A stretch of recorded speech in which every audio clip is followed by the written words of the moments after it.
Hello everyone, this is Jyotisma Borua and I have done my HS from science background. So, আজি আমি first year biology first chapter to পঢ়িম আৰু এটো second part হয় আৰু আমি first chapter first part to আমি finish কৰিছো already. যদি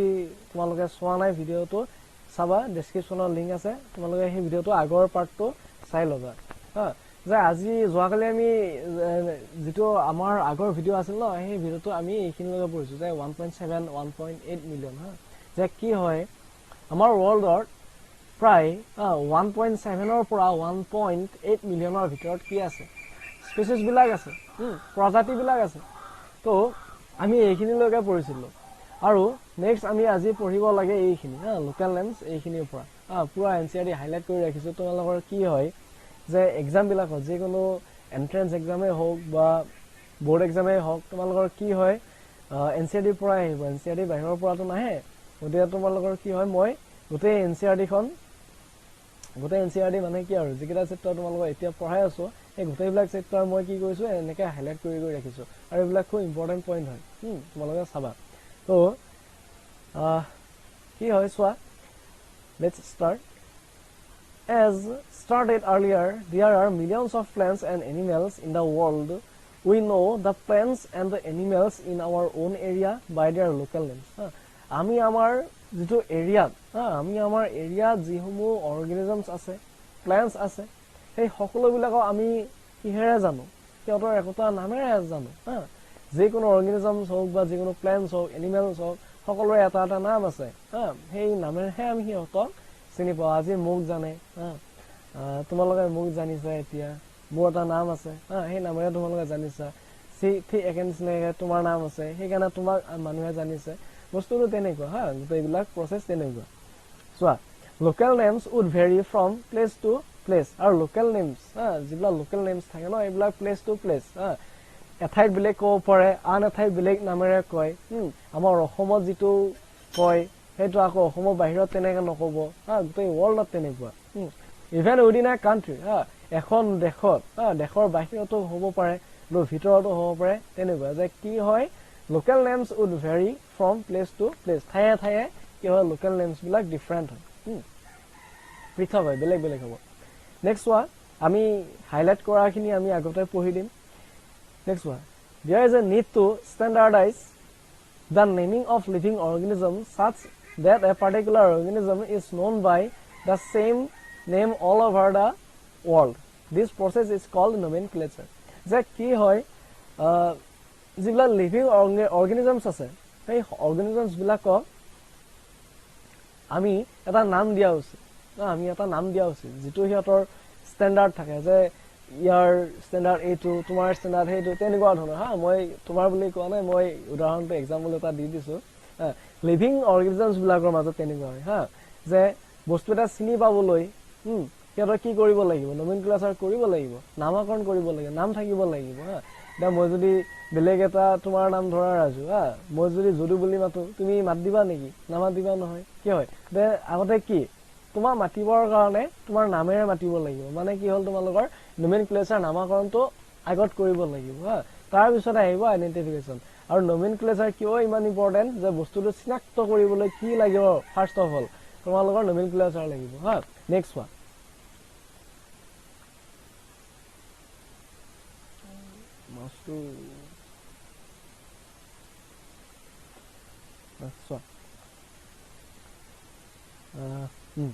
Obviously, nomenclature or naming is only possible when the organism is described correctly and we know to what organisms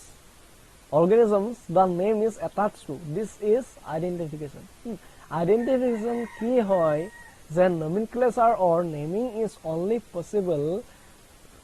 when the organism is described correctly. Nomenclature নামাকৰণ তেতিয়াহে সম্ভৱ হ'ব তেতিয়াহে possible হ'ব যেতিয়া অৰ্গানিজমছটো কি হয় কাৰেক্টলি আমি ডেসক্ৰাইব কৰিব পাৰো কাৰ বিষয়ে আমি সঠিকভাৱে জানো বা কাৰেক্টলি আমি কি কৰিব পাৰো ডেসক্ৰাইব কৰিব পাৰো তেতিয়াহে কি হ'ব তোমালোকৰ যেটো আমি নামকৰণ কৰিলো নমেনক্লেচাৰটো তেতিয়াহে তোমাৰ পসিবল হ'ব যেতিয়া আমি বস্তুটোৰ বিষয়ে কাৰেক্টলি জানো আৰু তেতিয়াই কি হ'ব তোমালোকৰ যেটো তোমাৰ প্ৰসেস থাকে ন সেইটো হ'ব আইডেন্টিফিকেশন তেতিয়া কি হল তোমালোকৰ সেই বস্তুটো আমি আইডেন্টিফিকেশন কৰি দিলো হয় না নাই গতে ফাৰ্স্ট অফ অল কিহৰ প্ৰয়োজন হল আমাৰ nomenclature গতিকে ফাৰ্স্ট অফ অল আমাৰ nomenclatureৰ প্ৰয়োজন হল তাৰ পিছত আহিব তোমালোকৰ identification next one next one এবাৰ আহিব তোমালোকৰ ICBN হা ICBN international code for botanical nomenclature এটো হ'ব ICBN হা এটো তোমালোকৰ যিবিলাক এন্ট্ৰেন্স এক্সাম থাকে ন এন্ট্ৰেন্স এক্সামত আহে আৰু তোমালোকৰ বোৰ্ড এক্সাম হা এটো আহে বোৰ্ড এক্সাম আৰু এন্ট্ৰেন্স এক্সাম দুটাতে আহে এটো খুব ইম্পৰ্টেন্ট হয় এখিনি চাই লবা মই সেইকাৰণে হাইলাইট কৰি ৰাখিছো যে ICBN হা আহিব বোৰ্ডত বা এন্ট্ৰেন্সত আহিব তোমালোকৰ যে ICBN হা ICBN ৰ ফুল ফৰ্ম এটো আহিব ICBN ৰ ফুল ফৰ্ম কি তেতিয়া লিখিব লাগিব যে international code for botanical nomenclature হা ICBN মানে কি কলো মই international code for botanical nomenclature next আহিব ICZN হা ICZN International Code of Zoological Nomenclature ha ICZN মানে হৈছে International Code of Zoological Nomenclature ha ICZN ICBN একে ha ইয়াত B আছে ha ইয়াত B মানে কি হ'ব বটানি হ'ব B মানে বটানি botanical ha ইয়াত Z আছে Z মানে zoology zoological আমি এখিনি আমি গম পাই গলো ha আমি কি গম পালো নেক্সট ৰিপিট কৰি দিছো যে ICBN মানে হ'ব International Code for Botanical Nomenclature আৰু ICZN মানে হ'ব International Code of Zoological Nomenclature এখিনি মনত ৰাখিলো এতিয়া ৰাখিলো তোমালোকে ভিডিওটো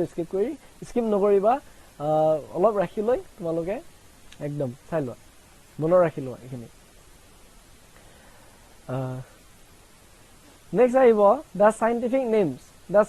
names ensure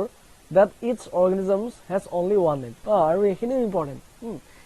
সোয়া যে কি হয় the scientific names ensure that each organism has only one name ha যি কোনো এটা অৰ্গানিজমছৰে কি হয় যিকোনো এটা জীৱৰে এটাহে নাম থাকে হা দুটা তিনিটা নাম থাকে হা এমিবা বুলি ক'লে আমি এমিবাহে জানো তা আমি প্লেনেৰিয়া বুলি কম নেকি নকও হা যিজোপা আমগছ আছে আমগছজোপা আমি জাম বুলি কম নেকি আমি নকও হা বুজি পালা নাই তা তোমাৰ নাম ধৰা চিন্তু আমি পিন্তু বুলি কম নেকি নকও হা কলে বেলেগ আহিব আকৌ তুমি নহব তেতিয়া বুজি পালা নাই ওতে কি হ'ব যে যিকোনো এটা অৰ্গানিজমছৰ এটাহে নাম থাকিব দুটা নাম থাকে কাৰণ এমিবা আমি প্লেনেৰিয়া বুলি নকও ন এমিবা বুলিয়ে কও নেক্সট চাবা each name has two components হা প্ৰতিটো নামৰে কি থাকে দুটা কম্পোনেন্টস থাকিব হা দুটা কম্পোনেন্টস থাকিব the generic name and the specific epithet এটা হৈছে তোমালোকৰ generic name আৰু এটা হৈছে specific epithet this system of providing a name with two components is called binomial nomenclature ha binomial nomenclature কি যে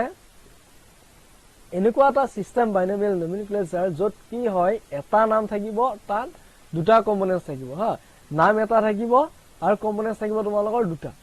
কম্পোনেন্টস দুটা নাম এটা হেতু আমি কি বুলি কও যে binomial nomenclature আৰু এটা থাকিব generic name আৰু এটা থাকিব specific epithet হেতু next one given by Carolus Linnaeus is being practiced by biologists as all over the world যে কি হয় this naming system ha naming system যেটো তোমাৰ নামাকৰণৰ সিস্টেমটো কোনে দিছিলে হেতু আছে Carolus Linnaeus এটো এক্সামত আহিব এটো মোস্ট ইম্পৰ্টেন্ট হয় হা যে নামকৰণ কোনে কৰিছিলে হা কোনে দিছিলে এটো হ'ব তোমালোকৰ নেমিং যেটো সিস্টেম আছে ন সেই সিস্টেমটো কোনে দিছিলে Carolus Linnaeus হা এটো চাই লবা আৰু biologists all over the world Carolus Linnaeus এটো চাই লবা আহিব next one ইয়াতে আমি কেইটামান নিয়ম জানি লব লাগিব এখিনি 1 2 3 4 এখিনি জানি লব লাগিব next one providing scientific names better এখিনি আগৰখিনি চাই লোৱা the scientific name of mango is written as Mangifera indica কি হয় যেটো mango আমৰ যেটো scientific name এটো কেনেকৈ লিখা হয় Mangifera indica আৰু কেইটামান এক্সাম্পল মই দি দিম যেনে কোৱা ধৰা পটেটোৰ সাইন্টিফিক নেম আছে ন হেতু আমি লিখিব পাৰো যেনেকৈ আমৰ লিখে ম্যাঙ্গোৰ লিখে Mangifera indica পটেটোৰ আছে হা হেতু মই লিখাই দিম মই কৈ দিম তোমালোকক The Mangifera represents the genus, while Indica is a particular species or a specific epithet. The Indica to ki hoy particular species. Indica to hobo tumalogor species but specific epithet. আমি কি গম পালো যে Mangifera indica যেটো তোমাৰ ম্যাঙ্গোৰ scientific name আছে ন হে ম্যাঙ্গোৰ scientific name Mangifera indica to hobo tumalogor species বা specific epithet আৰু যেটো Mangifera আছে হে Mangifera to hobo genus. Mangifera to hobo genus. Next one, কিছুমান নিয়ম আছে ইয়াতে other universal rules of nomenclature are as follows. কিছুমান নিয়ম আছে nomenclature এই নিয়মকেইটা তোমালোকে চাই লবা তথাপি মই কৈ দিছো যে biological names are generally in Latin and written in italics. Biological names বিলাক কেনেকৈ লিখা হয় Latin ভাষাত লিখা হয় and written in italics. Italics. They are Latinese or derived from Latin irrespective of their origin. Origin কি হয় যে Latin ভাষাৰ পৰা আহিছে. দুই নম্বৰটো চোৱা the first word in a biological name represents the genus. প্ৰথম শব্দটো প্ৰথম word কি বুজায় genus বুজায় while the second components denotes the specific epithet. মই আগতেও কৈছো যে কি হয় first যেটো শব্দ থাকে ফাৰ্স্ট যেটো ওয়াৰ্ড থাকে সেই ওয়াৰ্ডে বুজায় তোমালোকৰ জিনাস আৰু সেকেন্ড যেটো কম্পোনেন্টস থাকে বা ওয়াৰ্ড থাকে হেতুৱে বুজাব তোমালোকৰ স্পেসিফিক এপিথেট বা specific species. So next one 3 number নিয়মটো চোৱা 3 number rule both the words in a biological name when handwritten যেতিয়া আমি হাতেৰে লিখো biological name to are separately underlined. আমি সেই তল আমি কি কৰো আন্ডাৰলাইন কৰিব লাগে এটো আছে নিয়ম or printed in italics to indicate their Latin origin. যে কি হয় যদি আমি প্রিন্ট কৰো তেতিয়া ইটালিক্স হ'ব আৰু যেতিয়া আমি হাতেৰে লিখিলে কি হ'ব তোমালোকৰ আমি কি কৰিব লাগিব সেই biological nameৰ তল আমি আন্ডাৰলাইন কৰিব লাগিব হেতুৱে. আৰু fourth 6 নম্বৰ ৰুলটো চোৱা the first word denoting the genus starts with a capital letter. আৰম্ভণিটো কি হ'ব capital letter এ হ'ব while the specific epithet starts with a small letter. আৰু specific epithet starts কি হেৰে হ'ব small letter এ হ'ব এটো মনত ৰাখিবা It can be illustrated with the examples of Mangifera indica. Is one Mangifera এটো যেটো তোমাৰ first আছে ন এটো genus হয় নাই জিনাস গটিকে এটো আছে জিনাস আৰু এটো আছে তোমালোকৰ স্পেসিফিক এপিথেট গটিকে জিনাসত কি দিয়া আছে ফাৰ্স্ট যেটো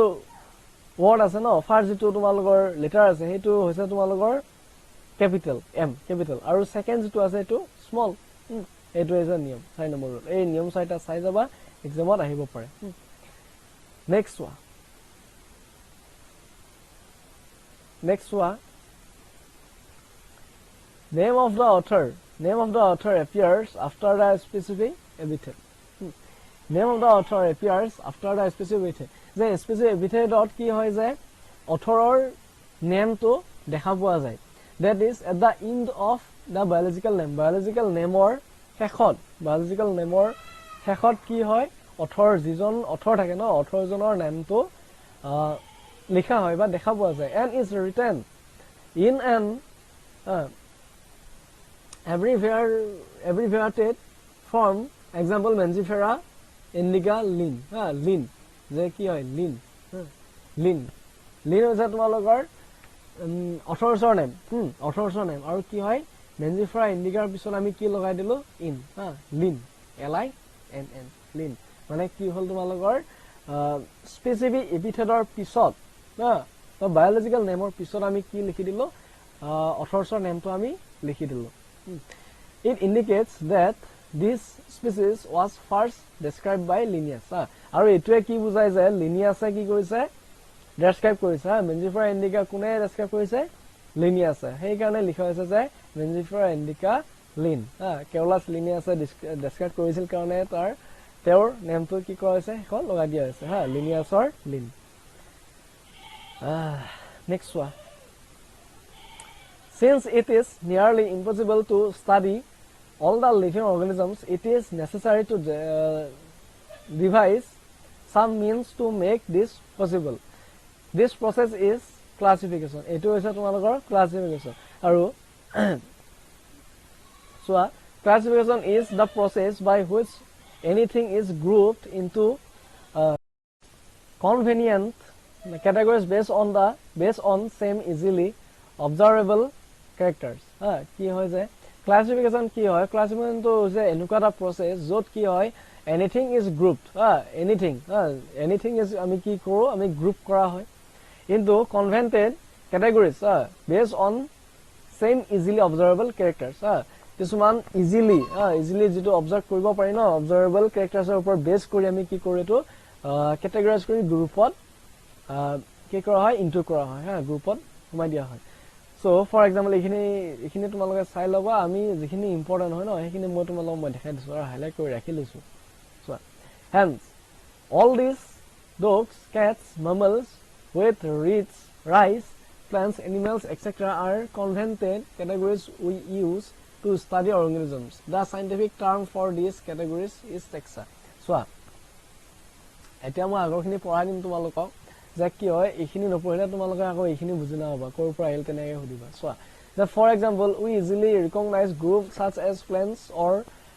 animals or dogs, cats or insect. গোটেইবিলাকৰ ক্ষেত্ৰত কি হ'ব, the moment we use any of these terms we associate certain characters with the organism in that group. What image do you see when you think of a dog? Obviously each of us will see dogs and not cats. Now if we were think of এইখিনি চাই লবা, you would of course যে কি হয় dogs, cats, mammals weight হ'ব পাৰে, rice হ'ব পাৰে, plants হ'ব পাৰে, animals হ'ব পাৰে, এই সকলোবিলাক হ'ব পাৰে, etc. Convenient categories we use to study organisms. আমি ইয়াত কি কৰো যে organismৰ বিষয়ে আমি ষ্টাডি কৰিবলৈ ষ্টাৰ্ট কৰিলো, ব্যৱহাৰ কৰো। গতে scientific term for these categories, এটো এটা ক্যাটেগৰি হল নে নাই, এটো এটা ক্যাটেগৰি হল। গতে এই ক্যাটেগৰিটোৰ scientific term হৈছে taxa। এটো হৈছে taxa। তাৰপিছত আহিব taxon, তাৰপিছত আহিব taxonomy, তেনেকুৱাকৈ আহি থাকিব। So আমি taxonomy পঢ়িম এবাৰ।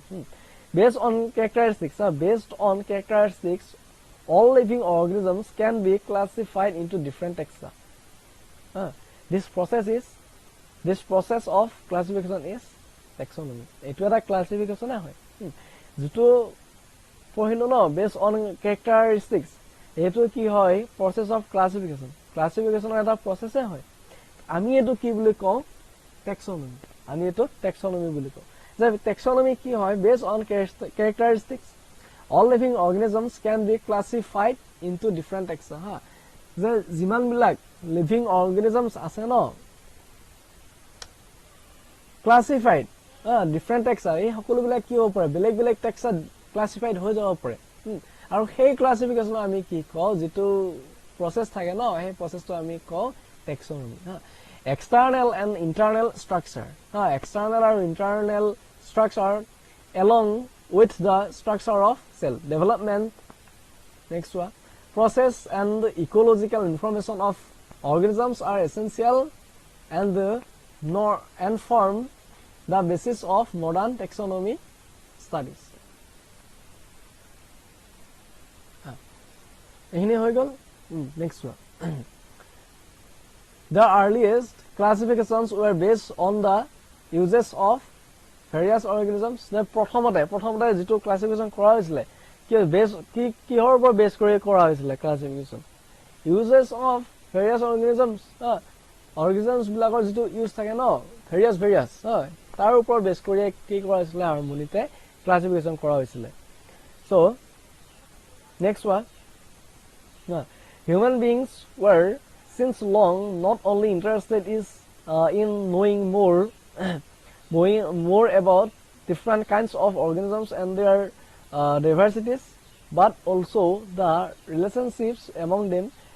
This branch of study was referred to as systematic.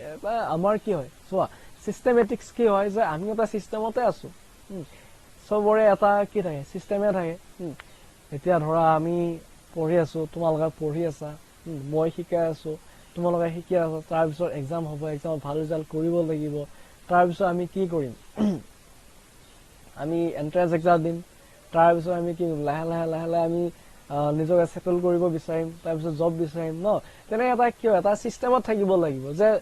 এইখিনিতে এটা সিস্টেমৰ কথা আহিব এটা সিস্টেম থাকে যেনেকা ধৰা তুমি ক্লাস 9 নপঢ়াকে ক্লাস 10 পাৰিবা নেকি এটো ইম্পসিবল মানে কিয় যে ক্লাস 9 পঢ়িহে আমি ক্লাস 10 ত পঢ়িব পাৰিম গতিকে এটো আছে এটা সিস্টেম হা আৰু আমাৰ সোসাইটি কি সিস্টেমতে চলি আছে ন এটো বহুত বেছি নক বাৰু সো নেক্সট বাৰ এইখিনি লগে আজি আমি কমপ্লিট কৰি দিম the word systematic is derived from the latin word systema পৰা কি হৈছে systematic to আমি derive কৰা হৈছে which means systematic arrangement of organisms যেটো systema শব্দটোৱে কি বুজায় যে systematic arrangement of organisms systematically কি arrange কৰা হয় organisms বিলাক হেতু হৈছে তোমালোকৰ systema meaning Linnaeus used systema nature as the title of his publication তেওঁৰ publicationৰ কাৰণে he use কৰিছিলে systema nature এটো use কৰিছিলে Carolus Linnaeus next one systematics takes into account evolutionary relationship between organisms systematic takes into account evolutionary relationship between organisms এইখিনি তোমালোকে চাই লবা তো আজিলৈকে মই তোমালোকক এইখিনিলৈকে পঢ়াই দিলো নেক্সট আমি taxonomy categories পঢ়িম এনেকে আমি লাহে এটা চেপ্টাৰ ফিনিশ কৰিম সেকেন্ড চেপ্টাৰ ফিনিশ কৰিম 3 নম্বৰ চেপ্টাৰ ফিনিশ কৰিম লাহে আমি গোটেই এনসিআৰটি খনে আমি ফিনিশ কৰি দিম গতিকে তোমালোকে চাই থাকিবা আৰু সকলোৱে এই চেনেলটো সাবস্ক্ৰাইব কৰি দিবা লাইক কৰিবা আৰু কিবা যদি নুবুজা থাকে কমেন্ট কৰিবা তাৰ উপৰিও তোমালোকৰ সুবিধা কিছুমান আছে ন যে মোক WhatsApp কৰিব পাৰিবা তোমালোকে WhatsApp নম্বৰটো ডেসক্ৰিপচনত থাকিব তোমালোকে মোক ডাইৰেক্টলি সুধিব পাৰিবা আৰু যদি কোনোবাই মোক ডাইৰেক্টলি মোৰ লগত কথা পাতিব বিচাৰে বা কিবা ডাইৰেক্টলি কিবা ক'ব লগা আছে তেতিয়া হলে মোক ক'ব পাৰা তোমালোকে আৰু যদি লাইভ ক্লাসও যদি ল'ব লগা হয় তোমালোকৰ কাৰণে যে তোমালোক মোক ক'লেই হ'ল যদি তোমালোকৰ লাগে মই তোমালোকৰ লাইভ ক্লাস কৰিব পাৰো যে জুম এপতে হোক বা যিকোনো এপতে হোক আৰু গতিকে লাইভ ক্লাস লাগিলে কৰি দিব পাৰো তোমালোকক আৰু ভালকে পঢ়িবা থ্যাংক ইউ